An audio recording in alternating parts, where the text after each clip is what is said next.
महाराष्ट्र राज्याचे उपमुख्यमंत्री अजितदादा पवार यांचे निकटवर्तीय व दी माळेगाव सहकारी साखर कारखान्याचे संचालक नितीन सेठ सातव यांनी विरोधकांवर जोरदार हल्ला चढवत चांगलाच खरपूस समाचार घेतलाय। यावेळी त्यांनी विरोधकांच्या चांगल्याच कानपिचक्या घेत कोपरखळ्या मारलेत। खरं तर त्यांचं हे मंत्रमुग्ध करणारं भाषण म्हणजे 35 मिनिटात सभासदांच्या प्रपंचाचं व भवितव्याचं केलेलं सूक्ष्म विश्लेषण आहे। मित्रांनो, सभासद असाल तर निवडणुकीला सामोरे जाताना हा 35 मिनिटाचा व्हिडिओ नक्की पहा। एका बाजूला भावनिक भूल थापा तर दुसऱ्या बाजूला वास्तववादी आकलन आपल्या डोळ्याची व डोक्याची कवाडं उघडल्याशिवाय राहणार नाही व आपल्या अंगावर शहरा आल्याशिवाय राहणार नाही। चला तर तुम्हीच पहा नेमकं काय बोलले नितीन सेठ सातव। तुम्हाला तर आम्हाला हे सांगायचंय की आमचा देखील गट आता 4416चा झालेला आहे। आमचं होतंय काय की माळेगावमध्ये गेल्यानंतर भाऊ आणि 15 आले की बापू। थोडंसं बाप्पू आमचं एक विनंती आहे की आमच्यासारख्या अल्पसंख्याक आडनावांकडे पण आपलं थोडंसं दूरदृष्टी असू द्यात। तर सभासद बंधूंनो, आपण 2020 साली कारखानाच्या इलेक्शनच्या समोर जात असताना आपण ज्या गोष्टींचा आव्हान केलं होत्या, ज्या गोष्टींचं उद्दिष्ट ठेवलं होतं आणि याच ठिकाणी आपण काही गोष्टींवरती विचार करून आपल्यासमोर काही ध्येय ठेवून आम्ही कारखान्याच्या इलेक्शनला आपलं पवित्र असं मत मागितलेलं होतं। आपण हे मत मागितलेलं असताना आपण आपलं पवित्र मत आम्हाला दिलं। ते मत देऊन आम्हाला तिथं कामकाज करायला पाठवलं आणि ह्या 5 वर्षांमध्ये आम्हाला कामकाज करण्याची संधी दिली। ह्यावेळेस हे उद्दिष्ट जे आम्ही तुमच्यासमोर ठेवलेले होते त्याच्यामध्ये कारखाना पहिला सुस्थितीत आणणं अत्यंत गरजेचं होतं। तो सुस्थितीत आणल्यानंतर साखरेचं चांगल्या प्रतीचं उत्पादन काढणं हे गरजेचं होतं। साखरेचा आपला थोडासा रंग हा पिवळसा असायचा आणि त्याच्यामुळे आपल्याला साखरेचा भाव कमी मिळायचा। ते साखरेचं उत्पादन चांगलं काढायचं, त्यानंतर साखरेचं चांगलं मार्केटिंग करायचं। ते मार्केटिंग केल्यानंतर 2 पैसे अधिकचे कसे मिळतील ह्याच्यासाठी उत्पादन खर्च कमी करायचा आणि हे 2 पैसे अधिकचे मिळाल्यानंतर आपल्या ज्या संस्था आहेत त्याच्यामध्ये SVPM असेल, शिवनगर विद्याप्रसारक मंडळ, तिथले सगळे दुरुस्त्या करायच्या।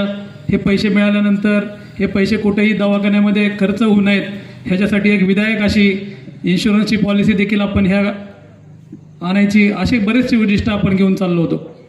हे सगळे करत असताना कारखान्यात आपण गेल्यानंतर कारखान्याची जी परिस्थिती होती त्याच्यामध्ये 18-19 आणि 19-20 या 2 आर्थिक वर्षांमध्ये गळत हंगामांमध्ये साधारण 10 लाख मेट्रिक टनाचं आपण हार्वेस्ट क्रशिंग केलेलं होतं। वास्तविक पाहता 7,500चा कारखाना, 15 लाख क्षमतेचा कारखाना हा साधारण 6,700 बायांनी सांगितल्याप्रमाणे चालत होता।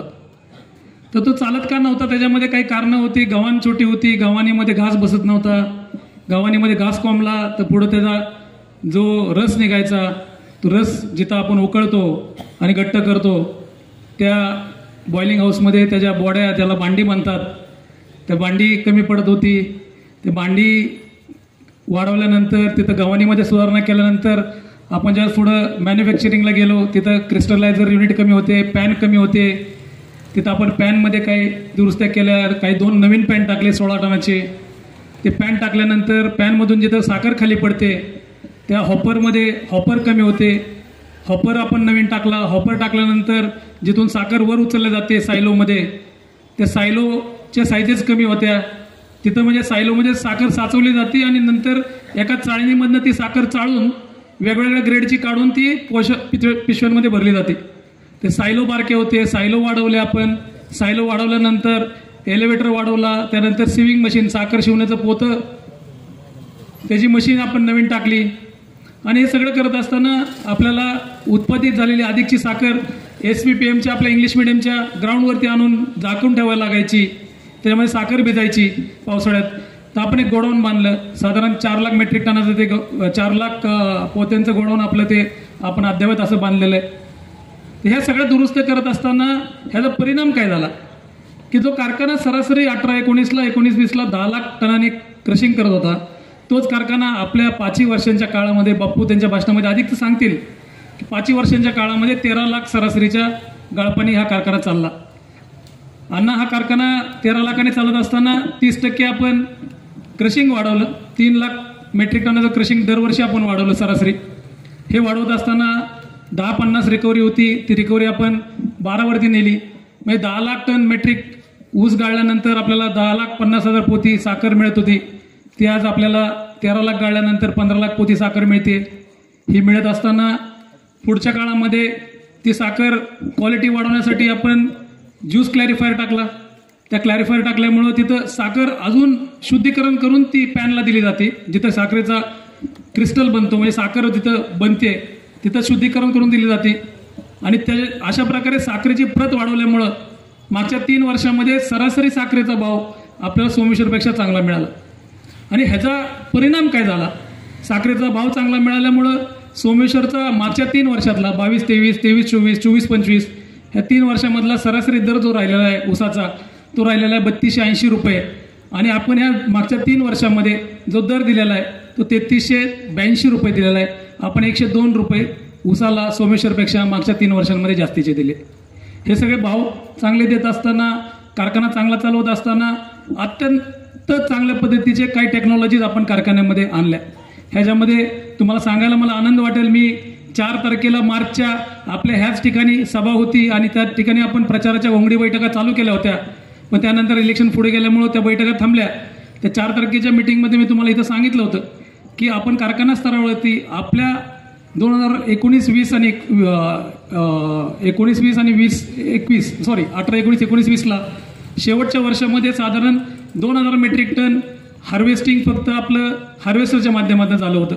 ह्याचं मेन ज्याला आपण एका ठिकाणी येऊन बॉटलनेक म्हणतो, तो बॉटलनेक हा होता की आपला जो टिपलर टेबल होता त्याची क्षमता नव्हती. 15 मिनिटं एका टेलरला खाली करायला लागायचे. आणि त्याच्यामुळे व्हायचं काय की 1440 मिनिटामध्ये म्हणजे 24 तासामध्ये साधारण 96 टेलर फक्त खाली होत होत्या. आणि एका टेलरमध्ये 10 टन ऊस पकडला तर साधारण आपण अंदाज बांधायचा की साधारण 1000 टन ऊस त्याच्यामध्ये खाली होत होता. त्यामुळे वेटिंग वाढलं होतं. 24 तासाचं वेटिंग गेलं होतं, त्यामुळे हार्वेस्टर येत नव्हते. आपण गेल्यानंतर त्याच्यामध्ये तो अभ्यास केला. आणि आता पुढं गेल्यानंतर मॉडर्नायझेशनचं युग आहे. आपल्याला लेबर मिळत नाही आहे, लेबर फसवतंय. माझ्यासारखा कारखाना 90% हार्वेस्टिंग हार्वेस्टरमधनं करतोय, तर आपल्यालाही त्याच्याकडे जावंच लागेल. आणि जर आपण सऱ्यांमधलं अंतर वाढवलं तर 100% छोटी तुकडी पण आज अर्धा एकराची तुकडी पण हार्वेस्टर काढतात. त्यामुळं आपण त्या हार्वेस्टरवरच्या टेबलवरती थोडासा अभ्यास केला. अभ्यास केल्यानंतर आपल्याला कळालं की त्याच्यामध्ये काय करायला पाहिजे. आणि तुम्हाला सांगायला अभिमान वाटतोय की त्या टेबलचं पूर्ण डिझाईन, ड्रॉइंग, 3D आणि ॲनिमेशन ह्या 4ही गोष्टी ज्या इंजिनिअरिंगमधल्या आहेत, ज्याला बाहेरनं जर आपल्याला हा टेबल बनवायचा असता आणि ह्या 4ही गोष्टींच्या आपण जर सर्व्हिसेस बाहेरनं घेतल्या असत्या तर त्यासाठी आपल्याला कमीत कमी 20 लाख रुपये खर्च झाला असता. ह्या 4ही गोष्टी डिझाईन, ड्रॉइंग, 3D आणि ॲनिमेशन ह्या 4ही गोष्टी आपण कारखान्यामध्येच विकसित केल्या आणि तो टेबल बनवला. तो टेबल बनवायला आम्ही बेंगलोरच्या कंपनीकडे गेलो. त्या कंपनीने सांगितलं की हे शक्य नाही आहे. पण आम्ही ते नंतर ठरवलं की आपण कारखाना स्तरावरतीच करायचं आणि त्याच्यामध्ये तो टेबल आपण केला. आणि त्या टेबलवरती आज तुम्हाला सांगायला आनंद वाटेल की मागच्याच आठवड्यामध्ये कर्नाटकाचे 2 कारखाने ते टेबल बघायला आलते. ह्या टेबलवरती 1440 मिनिटांमध्ये आज आपण 296 टेलर खाली केलेले आहेत. जवळजवळ 3000 मेट्रिक टन ऊस आपण ह्या टेबलवरती खाली केलेला आहे. आणि ह्याचा परिणाम काय झाला? ह्याचा परिणाम 24-25 साली जो आपण 19-20 साली 2000 मेट्रिक टन ऊस टेबलवरनं म्हणजे हार्वेस्टरच्या माध्यमातून गाळला होता, तोच आपण 24-25 साली 78,000 मेट्रिक टन ऊस हार्वेस्टरच्या माध्यमातून गाळला. 16 हार्वेस्टर 24-25ला आपल्याकडे 2 हार्वेस्टर चालू होते. 16 हार्वेस्टर आपल्याकडे 24-25ला चालू राहिले. त्याच्यामध्ये 12 हार्वेस्टर हे बाहेरचे होते ज्यांनी आपल्याकडे करार केला होता. 4 हार्वेस्टर आपल्या कार्यक्षेत्रातलेत. ह्या 4ही हार्वेस्टरला आपण उभं राहण्यासाठी बापूंच्या काळामध्ये अर्थसहाय्य दिलं. 35 लाखाचं डाऊन पेमेंट दिलं आणि 1,35,00,000 त्यांना SBI मधून ॲग्रिकल्चर इन्फ्रास्ट्रक्चरल लोन हे उपलब्ध करून दिलं, ज्याचा व्याजदर 6% राहिला. आणि त्याच्यामुळं आपल्या सभासदांचे 4 हार्वेस्टर इथं उभे राहिले. आणि त्याच्यामध्ये तुम्हाला सांगायला आनंद वाटतो की मागच्या 2 वर्षांमध्ये ज्या हार्वेस्टरने चांगला धंदा केलेला आहे ते आपलेच सभासद आहेत. आणि त्यांनी हायएस्ट असं 16,000 मेट्रिक टनाचं हार्वेस्टिंग आणि ट्रान्सपोर्टेशन हार्वेस्टरच्या माध्यमातून प्रतिवर्षी केलेलं आहे. आणि त्यांना 36 लाखाचा फायदा एका वर्षात नफा, निव्वळ नफा जो आहे एका वर्षात 36 लाखाचा झालेला आहे. अशा प्रकारे आधुनिकतेकडे कसं जाता येईल, ही मॉडर्नायझेशनकडे कसं जाता येईल, जगामध्ये चांगलं काय चाललेलं आहे हे कसं आणता येईल, हा टेबल आज आपण पेटेंटला नेलेला आहे. आज ह्या टेबलचं डिझाईन, ड्रॉइंग, 3D आणि ॲनिमेशन आपण आज पेटेंटला नेलेलं आहे. आणि ते पेटंट आता रजिस्ट्रेशनला पेंडिंग आहे.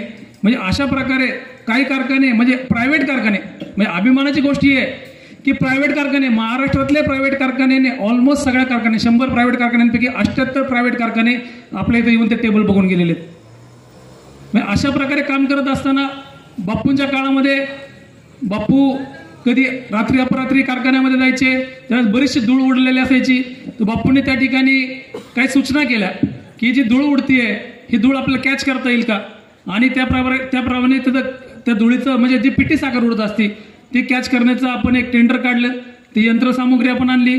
ते 36 पॉईंट आपण शुगर हाऊसमध्ये त्याचे काढले. 36 ठिकाणून आपण ती धूळ सक्शन करतो, म्हणजे सक करतो आणि ती पॅकिंग करतो आणि ती परत रिप्रोसेसिंगला देतो.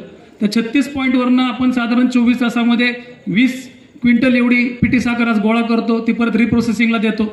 अशा प्रकारे सगळ्या ठिकाणी जिथं जिथं काटकसर करता येईल. पीपी बॅगचं मी बऱ्याच वेळा उदाहरण देतो की पीपी बॅगमध्ये आम्ही बॅग कशी घेतो, बॅग घेत असताना बॅगेला लागणारं जे रिलायन्सचं रॉ मटेरियल आहे ते साधारण 1 किलो कितीला मिळतं, तसं समजा 1 किलो साधारण 100 रुपयाला मिळत असेल तर 160 ग्रॅमची बॅग कितीला बनायला पाहिजे. 160 ग्रॅमची बॅग जर एवढ्याला बनायला पाहिजे तर त्याच्यावरती नफा त्या व्यक्तीने किती ठेवायला पाहिजे, आणि नफा एवढा ठेवल्यानंतर त्याचं ट्रान्सपोर्टेशन ॲड केल्यानंतर आपल्याला ती बॅग कितीला पडायला पाहिजे. 100% ह्या बॅगी आपण सोमेश्वरपेक्षा सरासरी 28 पैसे 4 सीझनमध्ये कमी रुपयाने घेतलेले आहेत. 28 पैसे कमीने घेतलेले. एका सीझनला आपल्याला 40 लाख बॅग लागतात. 28-30 पैसे म्हणजे 12 लाखाची बचत आहे. मग अशी प्रत्येक ठिकाणी साखरेच्या धंद्याचं सूत्र एकदम साधं आहे. उत्पन्न, त्याच्यामध्ये साखरेचं उत्पन्न, डिस्लरीचं उत्पन्न, कोजनचं उत्पन्न, त्यानंतर आपण बगॅस विकतो, मळी विकतो, प्रेसमड विकतो, संजीवनी विकतो, त्यानंतर आपण स्पिंट वॉश काही वेळेस विकत असतो. असं सगळं उत्पन्न एकत्रित करायचं. त्यानंतर खर्चाचे पण 3-4 गोष्टी आहेत. त्याच्यामध्ये पगार आहे, व्याज आहेत, हप्ते आहेत, त्यानंतर काही HNT वगैरे लागणारे खर्च आहेत. हे सगळे खर्च वजा करायचे. राहिलेले पैसे सगळे जे आहेत ते आपल्या उसाचे आहेत. त्यामुळं एकीकडं उत्पन्न कसं वाढेल साखरेचं, दुसरीकडं खर्च कसे कमी होतील, आणि तिसरीकडं आपल्याला अधिकचा भाव कसा मिळेल, ह्या गोष्टींकडे ह्या संचालक मंडळाने 100% काम केलेलं आहे. दादांचं नेहमी मार्गदर्शन राहिलेलं आहे. ह्याच्यामध्ये हे मार्गदर्शन राहत असताना दादांच्या बऱ्याच वेळोवेळी सूचना असायच्या आणि त्या सूचनेनुसार हे संचालक मंडळ काम करत होतं. आणि ह्याच्यामध्ये 100% ह्या 5 वर्षामध्ये आपण काही गोष्टी चांगल्या पण करू शकलो. त्याच्यामध्ये मगाशी भैयांनी सांगितलं आपल्याला की आपल्यावरती 2020 साली काय होतं की कर्जाचे आकडे असे वेगळ्या पद्धतीमध्ये सांगितले जातात की कुणाला काही कळत नाही. परवा दिवशी बापूंचा एक लेख वाचला आणि सगळ्यांना समाधान वाटलं असेल की आपल्यावरती ॲक्च्युअल कर्ज किती आहे. तर अशा प्रकारे ह्या 14 दिवसांमध्ये आम्ही जे काही कामं केलेली आहेत हे सगळे आम्ही आपल्यासमोर आणणार आहोत. मध्य मुदतचं कर्ज 2020 साली बाळदादा आपल्याला माहीत असेल की कारखाना ताब्यात घेताना 120 कोटीचं होतं, आणि 120 कोटीचं कर्ज आज आपण 98 कोटी रुपये फेडून 22 कोटी रुपये राहिलेले. आपण कारखान्यामध्ये ज्या सुधारणा केल्या, टिपलर टेबलपासून एक 2000 KWची आपण मोटर टाकली फायबरायझरची, त्यानंतर एक इव्हॅपोरेटर बॉडी टाकली 4.5 कोटीची, त्यानंतर पॅन टाकले 2, त्यानंतर ज्यूस हीटर टाकले, त्यानंतर आपण शुगर क्लॅरिफायर टाकले, सिरप क्लॅरिफायर टाकले, hopper, elevator, godown, ETP, HTP, ह्या सगळ्या गोष्टींना आपण ह्या 5 वर्षामध्ये, शेवटी हा एक धंदा आहे. साखर तयार करत असताना त्याच्यामध्ये गंधक, चुना ह्या गोष्टींचा वापर होतो. त्यामुळे मशिनरीचा घसारा होत असतो.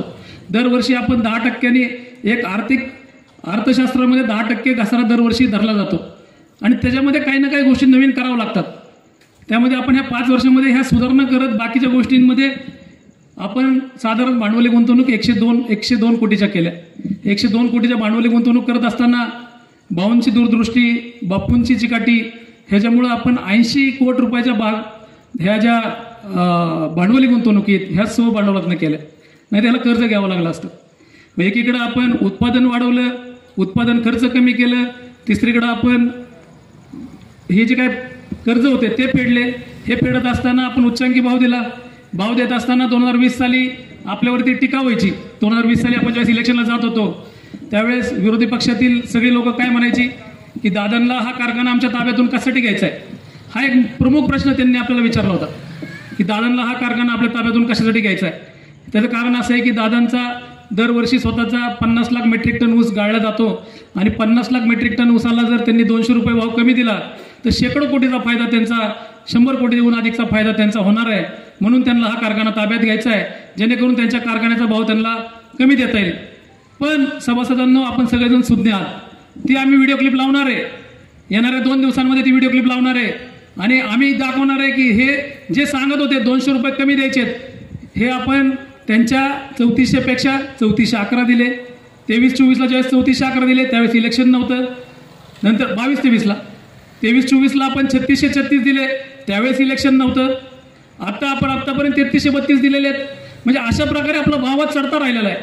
आणि दुसरी गोष्ट आपण लक्षात घेतली पाहिजे की हा चढता राहत असताना हा भाव आपण सोमेश्वरपेक्षा 102 रुपयांनी जास्तीचा आपण दिलेला आहे. आणि नंतरच्या काळामध्ये ज्यावेळेस सहकार मंत्रालय स्थापन झालं, अमित शहासाहेब त्याचे तिथं मंत्री झाले केंद्रामध्ये, त्यांनी सांगितलं की सगळ्या सहकारी संस्थांचे जे काय नफे आहेत आणि नफ्यातून त्यांचे जे कच्च्या मालाला देणारे पैसे आहेत, हे पैसे सगळे राज्य सहकार मंत्र्याकडून किंवा त्यांच्या मंत्रालयाकडून, त्यांच्या सहकार विभागाकडून ते ऑडिट व्हावेत आणि त्याच्यानंतरच तो भाव डिक्लेअर व्हावा किंवा तो नफा डिक्लेअर व्हावा.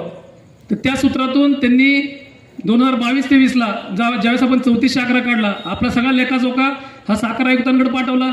साखर आयुक्तांनी त्याचं ऑडिट केलं आणि ऑडिट केल्यानंतर जो योग्य बसेल तो भाव 3411 दिला. नंतरच्या 23-24ला आपण 3636 दिला. आपण 3500 देऊ शकत नव्हतो का? आपण 3536 देऊ शकत नव्हतो का? 3600 देऊ शकत नव्हतो का? असा कुठेही राऊंड फिगरमध्ये 3400 आपण दिला नाही, आपण 3636 दिला. आपण त्यानंतर 2800 दिला. त्यावेळेस साखरेचे भाव उतरलेले होते ॲडव्हान्स देत असताना, पण लगेच नंतर साखरेचे भाव वाढले आणि 332 रुपये आपण अधिकचे अदा केले आणि त्यावरती आता खोडकी अदा केली. असं टोटल 3332 रुपये भाव अदा केलेला आहे. त्यामुळं हे जे काही सगळ्या गोष्टी ते सांगतात, ह्या गोष्टी सगळ्या दिशाभूल करणार आहेत. वस्तुस्थिती जी आहे, कारखाना चांगला चाललेला आहे. कारखाना चांगला चालत असताना आपण उत्पादन खर्च कमी करण्यासाठी भरपूर गोष्टी केलेल्या आहेत. स्टोअरमध्ये मटेरियल घेत असताना एक व्यापारी दृष्टिकोनातून आपण तिथं मटेरियल घेतलेलं आहे. शेवटी हा व्यापार आहे. हा कुठलीही ग्रामपंचायतीची, नगरपंचायतीची, पंचायत समिती, जिल्हा परिषद किंवा नगरपालिकेची निवडणूक नाहीये. हा तुमचा एक साधारण 3.5-4 हजार कोटी रुपयाचा धंदा करण्यासाठी तुम्ही तिथं संचालक मंडळी निवडत असता.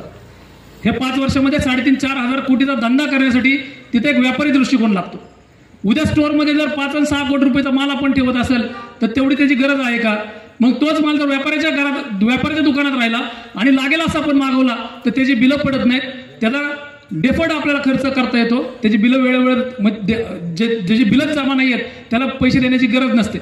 आणि अशा प्रकारे त्याच्यावरचं व्याज किती वाचेल ह्या सगळ्या गोष्टींवरती आपण काम केलेलं आहे. हे सगळं करत असताना दादांचं नेहमी हे सांगणं राहिलेलं आहे की आता तुम्ही बापूंलाही सांगणं राहिलेलं आहे, बाळासाहेब भाऊंला पण दादांनी सांगितलेलं आहे. भाऊंला हे दादा नेहमी सांगायचे की भाऊ हे सगळं करत असताना उत्पादन वाढलं पाहिजे. उत्पादन वाढीसाठी तुम्ही काय करताय? काबाडे सरांचे काही लेक्चर, खोडवा व्यवस्थापनावरती आपण काही लेक्चर घेतले आणि विशेष करून बापूंचं कौतुक करावं वाटेल की बापूंनी नेहमी ह्याच्यामध्ये अग्रेसर भूमिका घेतली. मग ह्याच्यामध्ये चांगले उत्पादन घेणाऱ्या शेतकऱ्यांचा संजय साहेब जगताप असतील आपल्या भागातून, अशा सगळ्या चांगल्या शेतकऱ्यांचा सत्कार करणे, त्यांना रोख स्वरूपामध्ये बक्षिसं देणे, त्यांचा आपण प्रचार करणे, ते काय करतात वेगळ्या पद्धतीचं, अशा प्रकारे सगळ्यांना प्रवृत्त करणे, सगळ्यांना मोटिवेट करणे आणि उत्पादन वाढीकडे आपण लक्ष देण्यासाठी दादांनी नेहमी मार्गदर्शन केलेले आणि बापूंनी त्यासाठी काम केलेले, संचालक मंडळाने काम केले. या उत्पादन वाढीसाठी आपण दादांनी काल मीटिंग घेतली. त्याच्यामध्ये AI टेक्नॉलॉजीमध्ये दादांनी कालच डिक्लेअर केलं की राज्य शासन 9,000 रुपये, VSI 7,000 रुपये आणि राहिलेले 9,000 रुपये हे सभासद भरतील आणि अशा प्रकारे 25,000 रुपये जो एकरी खर्च आहे AIला तो केला जाईल. आणि ह्याच्यामध्ये आपण 100% जे सभासद स्वतःहून पुढे येतील ह्या टेक्नॉलॉजीसाठी, ह्याच्यामध्ये होणार काय आहे की आपलं 40% उत्पन्न वाढणार. ह्याच्यामध्ये मायक्रोसॉफ्ट आणि ऑक्सफोर्ड सारख्या कंपन्या एकत्रित आलेल्या आहेत. कालच त्यांचा KVK बरोबर आणि VSI बरोबर करार तिथं झालेला आहे आणि ह्याच्यामधून त्या ज्यावेळेस कंपन्या बांधावरती जातील ह्याच्यामध्ये ते पाण्याची बचत करणार आहेत, खतांची बचत करणार आहेत आणि कमीत कमी शाश्वती त्यांची 40% उत्पादन वाढायची. आणि ह्याच्यामध्ये आम्ही जे काही संचालक मंडळ आपण निवडून देऊ दादांच्या मार्गदर्शनाखाली, तिथं आमची विनंती राहणार आहे की या 9,000 रुपये सभासदामधले 4,500 रुपये तरी कारखान्याने उचलावेत आणि त्या सभासदांना प्रोत्साहन द्यावं. अशा प्रकारे AI टेक्नॉलॉजीचा वापर करून उत्पादन कसं वाढता येईल, हे का उत्पादन वाढवायचे माळेगावमध्ये ह्याची कारणं आहेत. ह्याची कारणं प्रथमतः ही आहेत की आपला आंगचा ऊस कमी आहे.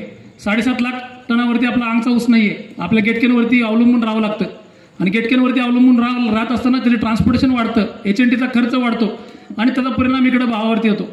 आणि हा कमीत कमी ठेवण्यासाठी आणि तुम्हाला विशेष करून मला हे पण सांगावंसं वाटतंय की आपण सोमेश्वर एवढा हार्वेस्टिंग करतो पण आपला HNTचा खर्च त्यांच्यापेक्षा 75 रुपयांनी कमी आहे. जरी आपण निम्म्यापेक्षा जास्ती ऊस गेटकेरमधून आणत असेल तरी HNTचा आपला खर्च कमी आहे. म्हणून आपल्याला अंगचा ऊस वाढवायचा आहे. आपल्याकडं 17 ते 18 हजार एकरावरती लागवड केली जाते. त्याच्यामध्ये नोंदी असतात. त्याच्यामध्ये 12,000 एकर ही पहिल्या तारखेची आडसालीची नोंद असते. त्यानंतर सुरू, पूर्व हंगाम आणि खोडवा अशा मिळून 17-18 हजार एकरीच्या नोंदी आपल्याकडे असतात. आणि सरासरी आपलं जर ॲव्हरेज बघितलं तर ते आता 40-42 टनावरती आहे.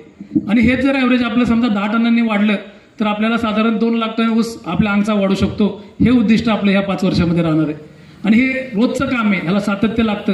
ह्याला रुटीनला स्टिकअप व्हावं लागतं. शेतकऱ्याला जो उत्पादन खर्च आहे तो खर्च म्हणजे आपल्याला ऊस लावण्यापर्यंतचा जो खर्च आहे त्याच्यामध्ये नांगरट आहे, त्यानंतर फनपाळी आहे, त्यानंतर रोटारेझरनी सऱ्या टाकणं आहे, त्यानंतर बेनं किंवा टिश्यू कल्चर किंवा वेगळ्या प्रकारची रोपं आणणं, ती रोपं लावणं, त्यानंतर नळी मारणं वगैरे सगळे खर्च, बांधणी वगैरे हे सगळे खर्च जर काढले आज 1 एकर ऊस पिकवायला आणि वाढवायला साधारण 12 ते 18 महिन्यांमध्ये 78 ते 82 हजार रुपये लागतात. मग हे 78-82 हजार रुपयातच जर आपल्याला 40% उत्पन्न वाढत असेल आणि त्याच्यामध्ये जर हे 40-42 टनाचं उत्पन्न आपलं जर 50 वरती गेलं आणि जर 8 टन ऊस आपला वाढला एकरी किंवा आपलं जे उद्दिष्ट आहे की 10 टन कमीत कमी वाढायला पाहिजे तर आपलं 2 लाख टन ऊस कांगचा वाढणार आहे. अशा प्रकारे हे उद्दिष्ट ठेवून आम्ही आपल्यासमोर किंवा दादांचे निरोप घेऊन आपल्यासमोर येतो आहोत. हे सगळं ठेवत असताना, हे उद्दिष्ट ठेवत असताना आपल्याकडं जे 3,500हून अधिकच्या एकरावरती शारपडचं प्रमाण आहे ते शारपड जमिनींवरती दादांनी central soil research sanitary research इन्स्टिट्यूटच्या माध्यमातून अभ्यास केलेला आहे. ह्याच्यामध्ये त्या इन्स्टिट्यूटचं काम जे आहे ते वॉटर लॉगिंग किंवा शारपडमधलं शारपड काढणं हे त्यांचं काम राहिलेलं आहे. ह्याच्यामध्ये दत्त शिरोळ कारखान्याने एक यशस्वी प्रयोग 12,500 एकरावरती केलेला आहे. ह्याच्यामध्ये काही सभासद बंधू आपले जाऊन बघून आलेले आहेत. आणि त्याच्यामध्ये त्यांनी केलंय काय, त्यांनी सबमेन टाकल्या, सबसर्फेसिंग केलं, सबसर्फेसिंग नंतर मेन केल्या, मेन नंतर मेन केल्या आणि 2 ते 3 फुटाच्या मेननी ते पाणी कृष्णेला सोडलं. तो पाणी कृष्णेला सोडत असताना त्या 12,500 एकरामध्ये जिथं काही पिकत नव्हतं ते सगळं पिकाऊ झालं. आपल्याला हे 3,500 एकरावरचं जे क्षेत्र आहे हे पिकाऊ करण्यासाठी आपल्याकडे एकच फायदा आहे की आपल्याकडं अन्न चाऱ्या खोल आहेत आणि आपल्याला हे नदीला कोण नेऊन सोडायची गरज नाही. त्यांनी 5 किलोमीटरच्या पाईपलाईनी ज्या मेन आहेत 2 फुटाच्या त्या 5 किलोमीटर नेऊन सोडलेल्या आहेत. तर आपल्याला त्या 5 किलोमीटर न्यायची गरज नाही आहे. त्यामुळे त्यांना जो एकरी खर्च आलेला आहे तो 1 लाख रुपयाचा आलेला आहे. आणि ह्याच्यामध्ये आपला खर्च आपण इस्टिमेट केला होता IRDAच्या मार्फत, तर तो खर्च साधारण 40,000चा आपल्याला अपेक्षित आहे. त्या 40,000मध्ये केंद्र शासन 10,000 रुपये, राज्य शासन 10,000 रुपये, कारखाना 10,000 रुपये आणि सभासदांनी 10,000 रुपये खर्च करावेत अशी एक योजना येणाऱ्या भविष्य काळामध्ये आपण आणू. आणि या शारपड जमिनींमधून आपण 1000 एकर तरी कमीत कमी ह्या 5 वर्षांमध्ये क्षारमुक्त करून ते क्षेत्र वाढवण्याचा प्रयत्न करू. हे सगळे प्रयत्न करत असताना आपला कष्टाने घामाने गाळलेला पैसा कुठे दवाखान्यात खर्च होऊ नये म्हणून आपण विमा पॉलिसी आणली. ह्या विमा पॉलिसीच्या माध्यमातून सगळ्यात मोठा फायदा जर कुठल्या ह्या 6 गटांमध्ये झाला असेल तो आज 15 गटाला झाला. 1545 लोकांना 7,19,12,303 रुपये, 1545 लोकांना आपल्या गटामध्ये 7,19,12,303 रुपयाचा फायदा, म्हणजे प्रत्येक माणसी जवळजवळ 47,000 रुपयाचा फायदा आपल्या ह्या गटामध्ये सभासदांना झालेला आहे. आज शेवटी हे पैसे वाचले कोणाचे, 7 कोटी रुपये वाचले कोणाचे, हे काय खर्च वाचवण्यासारखे नव्हते. कोविडमध्ये ॲडमिट व्हावं लागत होतं, व्हावंच लागत होतं, त्याला पर्यायच नव्हता. म्हणजे हे खर्च आपले कष्टाने घामाने गाळलेल्या ऊसाच्या पैशातनं जाणारे पैसे होते. हे कुठेही प्लॅन खर्च नव्हते की ज्याला आपण लग्न कार्य करायचं आहे, उद्या एखादं कार्य करायचं आहे तर त्याला प्लॅनिंग करतो, त्यासाठी आर्थिक प्लॅनिंग ठेवतो, असे खर्च नव्हते. आमंदपका आलेले हे खर्च होते आणि सगळे खर्च वाचवण्यामध्ये आपल्या यशस्वीरित्या यश आलेले. हे सगळं करत असताना आपल्याला दादांच्या मार्फत आपल्या भविष्याकडे बघायचं.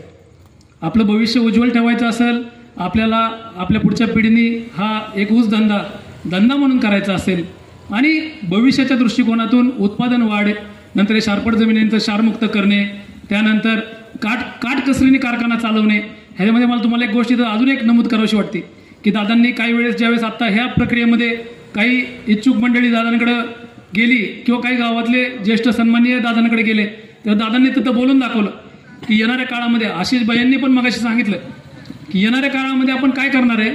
येणाऱ्या काळामध्ये दादांनी सांगितलं की कारखान्यातल्या सगळ्या मिटिंग, साखर विक्रीची मीटिंग, बोर्ड मीटिंग, कुठली तोडणी वाहतुकीची मीटिंग, कुठलीही मीटिंग कारखान्यातली असेल तर ती मीटिंग असे कॅमेरे समोर ठेवून ऑनलाईन दाखवली जाईल. ज्यांना कुणाला मीटिंग बघायची त्यांना लिंक शेअर केली जाईल, सगळ्यांना लिंक शेअर केली जाईल. ज्यांना मीटिंग बघायची त्यांनी लिंकवरती क्लिक करायचं आणि ती मीटिंग बघायची. एवढ्या पारदर्शकतेचा कारभार दादांच्या मार्फत आपल्याला तिथं करायचा आहे. स्वतः दादा मीटिंगला हजर असतील तर नसतील तर ऑनलाईन दादा मीटिंग घेणार आहेत. त्यामुळे अशा पद्धतीमध्ये दादांचं एक स्वप्न आहे की ज्यावेळेस बारामती आता स्मार्ट तालुक्याकडे वाटचाल करते, देशातला पहिला स्मार्ट तालुका आता बारामती होणार आहे आणि त्याचा बहुमान आपल्याला मिळणार आहे. तर देशातला 1 नंबरचा साखर कारखाना देखील माळेगावचा झाला पाहिजे, हे दादांचं एक उद्दिष्ट आहे. आणि ह्या उद्दिष्ट पूर्ण करण्यासाठी दादांनी स्वतः तिथं लक्ष घातलेलं आहे. असं पारदर्शक कारभार करायचा, उत्पन्न वाढवायचं आपल्या साखर धंद्यातलं. दुसरं, खर्च कमी करायचे, खर्च कमी केल्यानंतर ऊसाचा भाव चांगला द्यायचा, पूर्ण कारभार पारदर्शक करायचा. हा पारदर्शक कारभार करून ऊसाचं उत्पादन कसं वाढेल, क्षारपड जमीन क्षारमुक्त कशा होतील. उद्या कॉलेजवरती भाऊंनी चार्ज घेतला त्यावेळेस 10 पगार थांबलेले होते आणि ते 10 पगार थांबलेले असताना कोविडचा काळ चालू झाला, ऍडमिशन होत नव्हते, निम्म्याने ऍडमिशन कमी झाले आणि अशा सगळ्या परिस्थितींमध्ये बापूंनी चार्ज घेतला त्यावेळेस ते 6 वरती आलेले होते, 6 पगार थांबलेले होते. पण आज तुम्हाला सगळ्यांना सांगायला मला आनंद वाटेल की बापूंनी ह्या 2.5 वर्षामध्ये ते आजचे पगार जे आहेत ते एकही पगार थांबलेला नाहीये. हा बापूंचा तिथला काटेकोरपणा आणि नवीन तिथं ऍडमिशन्स आणले बापूंनी, काही गोष्टींमध्ये सुधारणा केल्या, नवीन सचिव आणले, स्टाफ बदलला. नंतर बापूंनी जो स्टाफ होता त्यांचं ऑडिट केलं, त्यांची शैक्षणिक पात्रता, शिकवायची पात्रता काय हे समजून घेतली. अशा पद्धतीमध्ये बापूंनी बारकेत लक्ष टाकून तिथं काम केलं. बापूंचं करावं तेवढं कौतुक कमी आहे. बापूंनी रातोरात काय वेळेस कारखान्यामध्ये ब्रेकडाऊन झाले तर सगळ्यात पहिले कारखान्यावरती पोहोचणारे बापू होते. रात्री अपरात्री बापूंनी तिथं गेलेले, तिथं लक्ष घातलेलं आहे. काय वेळेस तोडणी वाहतूकदारांचा फोन आला, सागर पाटील इथं बसलेत, त्यांच्या गावामध्ये मोठ्या प्रमाणामध्ये तोडणी वाहतूकदार आहेत, त्यांनी बापूंना फोन केला, आमचा नंबर चुकून दुसरे ट्रॅक्टर पुढे चाललेत. बापूंनी काय केलं तर बापू कारखान्यावरती गेले, एकटेच गेले, सिक्युरिटीला घेतला, बॅटरी घेतली आणि ते टॅग बघत राहिले की कुठल्या ट्रॅक्टरला टॅग नाहीत. ज्या ट्रॅक्टरला टॅग नाही ते ट्रॅक्टर बाहेर काढले आणि त्यांना दंड मारला. ह्या 2 वर्षांमध्ये अजून एक बापूंच्या काळामध्ये बापूंनी एक अजून बहुमान प्राप्त केला की कारखान्याच्या 67 वर्षाच्या इतिहासामध्ये कधीही कारखाना विदाऊट क्लिनिंग चाललेला नव्हता. MD साहेब, तुम्हाला माहिती आहे की कारखान्यामध्ये आपण संक्रांतीला थोडंसं स्टॉपेज घेतो क्लिनिंगचं, पण ह्यामध्ये बापूंची एक दूरदृष्टी होती की कारखाना विदाऊट स्टॉपेज चालला पाहिजे. त्याचं कारण होतं, कारण की आपल्याकडे ऊसाची कमतरता होती आणि ऊस आता बाहेरच्या कारखान्यांची क्षमता वाढल्यामुळे, फलटणमध्ये कारखान्याची क्षमता वाढल्यामुळे ती ऊस आपल्याला मिळत नव्हता आणि मिळालेला ऊस लवकर गाळप व्हावा, तो कुठेही वेटिंगला राहू नये. सभासदांनी किंवा गेटकेंद्रांनी कारखान्यावरती ऊस का गाळला जात नाही ह्यासाठी चक्रा मारू नयेत आणि कारखाना एक सातत्याने 9,000 चालावा ह्या दृष्टिकोनातनं त्यांनी काही प्लॅनिंग केलेलं होतं. त्या प्लॅनिंगमध्ये त्यांनी इंजिनिअरिंग डिपार्टमेंटला बरोबर घेतलं.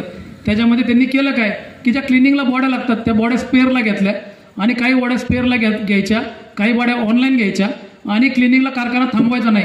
सातत्याने कारखाना मागच्या 2 वर्षांमध्ये विदाऊट क्लिनिंग चाललेला आहे आणि ह्याचीच प्रचिती म्हणजे सातत्याने आपल्याला क्रशिंग रेट हा मेंटेन करता आलेला आहे. शेवटी क्रशिंग बंद केलं, आपण चालू कारखान्यामध्ये क्रशिंग बंद केलं तर त्याच्याएवढं वाईट नुकसान कशाचं होत नाही. कारण की वीज जळत असते, कारखान्याच्या मशीन चालू असतात, कामगार कामावरती असतो, ऊस उभा असतो, ऊस वाळत असतो, त्याची रिकव्हरी घटत असते, वजन घटत असतं आणि अशा सगळ्या परिस्थितींमध्ये आपलं आर्थिक नुकसान जे होत असतं ते कधी दिसून येत नाही. साधारण 1 तास जर कारखाना चालू सीझनला जर बंद राहिला तर साधारण 18 लाख रुपयाचा खर्च होतो. 18 लाख रुपयाचा खर्च वाया जातो. 1 तासाचा खर्च 18 लाख रुपयाचा आहे. मग अशा प्रकारे विदाऊट स्टॉपेज कारखाना चालवला आणि येणाऱ्या काळामध्ये ह्या सगळ्या गोष्टींवरती बारकाईने लक्ष ठेवायचं असेल, त्यानंतर आपल्याला उत्पादन वाढवायचं असेल, याच्या मार्फत आपल्याला प्रगती आणायची असेल आणि विरोधक काय बोलतात ते आम्ही काय बोलतोय, दादांचा संदेश काय आहे ह्या गोष्टी समजून घ्या. विरोधक तुम्हाला भावनिक करतात ते आणि वाटोळं केलं म्हणजे आपली जी लक्ष्मी आज एवढी, तुम्हाला सांगायला मला आनंद वाटतो की जसं आपल्या प्रत्येकाचा एक सिबिल स्कोर असतो, आपण गाडी घ्यायला गेलो, काही घ्यायला गेलो, तिथं आपल्याला कर्ज घ्यायचं असेल तर आपला वैयक्तिक सिबिल स्कोर काढला जातो आणि त्या सिबिल स्कोरच्या आधारे आपल्याला व्याजदर ठरवलं जातं, आपल्याला किती लोन होईल ते पाहिलं जातं. तसं कारखान्याचा एक क्रेडिट इन्फॉर्मेशन रिपोर्ट असतो, CIR म्हणतात त्याला, आणि कारखान्याच्या आर्थिक दृष्टीतनं कारखान्याचा हेल्थ कसा आहे, म्हणजे कारखान्याचं स्वास्थ्य कसं आहे, हा एक रिपोर्ट असतो आणि ह्या रिपोर्टच्या आधारे कारखान्याची पटमर्यादा काय आहे, कारखाना किती क्षमतेचं लोन घेऊ शकतो हे ठरतं. त्यांच्या काळामध्ये हे जी पटमर्यादा होती आपल्या कारखान्याची 2020 साली ही 350 कोटीची होती. म्हणजे आपण त्यावेळेस 350 कोटीपर्यंत मग ते प्लेज असेल किंवा मध्य मुदत असेल असं कुठलंही लोन आपण अधिकचं घेऊ शकत होतो. जर आपण प्लेज घ्यायचं असेल तर आपलं अधिकचं उत्पन्न केलं पाहिजे, पण आपल्याला जर एक्सपान्शन करायचं असतं तर आपल्याला 350 कोटीचं लोन मिळालं असतं. हीच पटमर्यादा ह्या 5 वर्षामध्ये आर्थिक स्वास्थ्य चांगलं ठेवून आपण 700 कोटीवरती नेलेली आहे. आणि 700 कोटीवरती नेत असताना हप्ते नीट फेडले, व्याज नीट गेली तरी पटमर्यादा वाढते.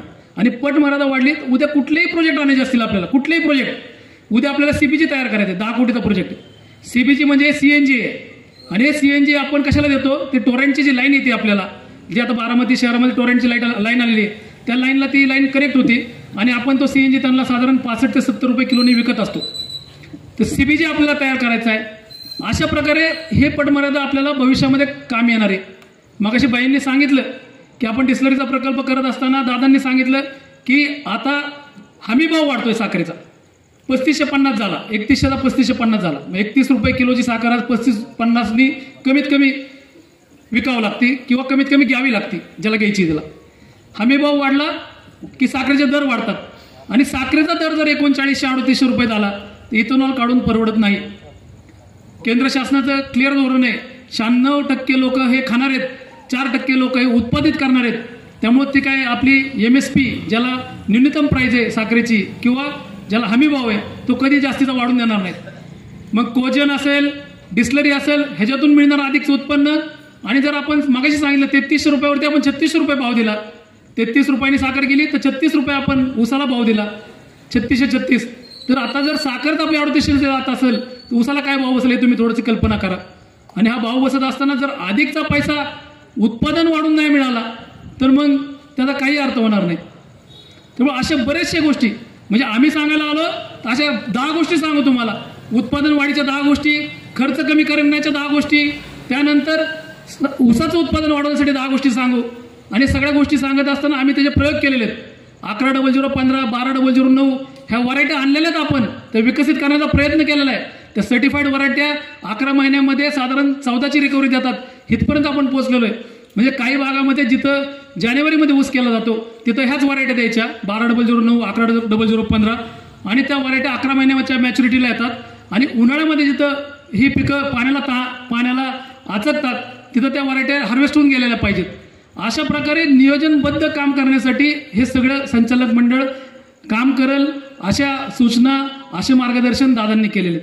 एवढ्या सगळ्या गोष्टी समोर येत असताना ह्यातल्या कुठल्याही गोष्टींवरती वरती त्यांनी बोलून दाखव, शार्पट जमिनीवरती बोलून दाखव, 120015 बोलून दाखव, 110015 वरती बोलून दाखवावं, सर्टिफाईड काय, मूलभूत काय, पायाभूत काय ह्याच्यावरती बोलून दाखवावं.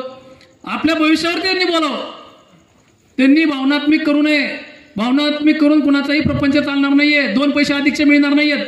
उत्पादन वाढलं तर 2 पैसे अधिकचे येतील आणि 2 पैसे अधिकचे आणायचे असतील तर त्यासाठी दादांचं नेतृत्वच सक्षम आहे हे समजून घेतलं पाहिजे आपण. आणि दादांच्या नेतृत्वातच हे पैसे वाढतील.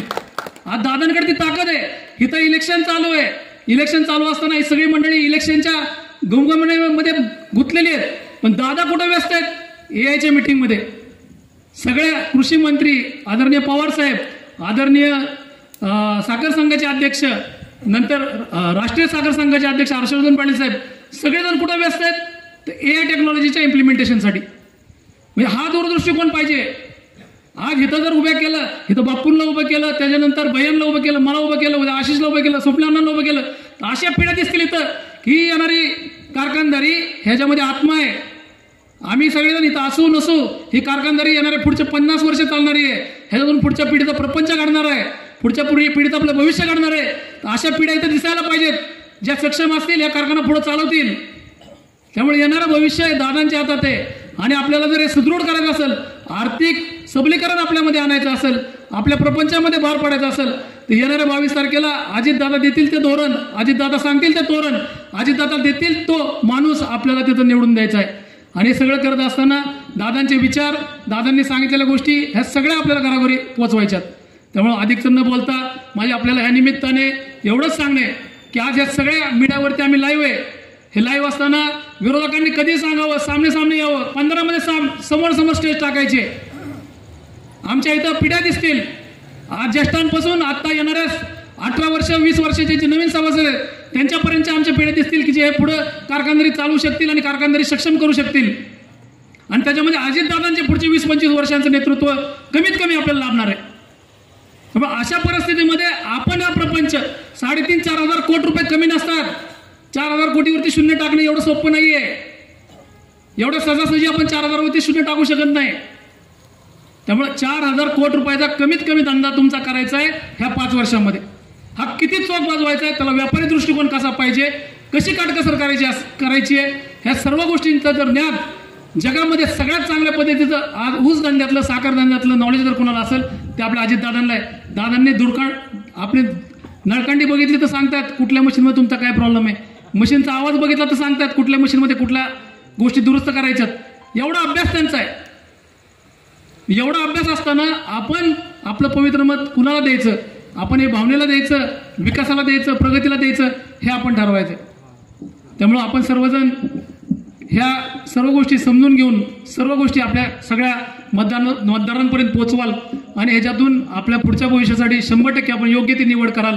आणि दादांनी दिलेल्या निळकंठेश्वर पॅनलच्या माध्यमातून सर्व आपण 21 उमेदवार निवडून द्याल. हीच या निमित्ताने मी आपल्या सर्वांकडून एक अपेक्षा बाळगतो आणि इथंच थांबतो. धन्यवाद.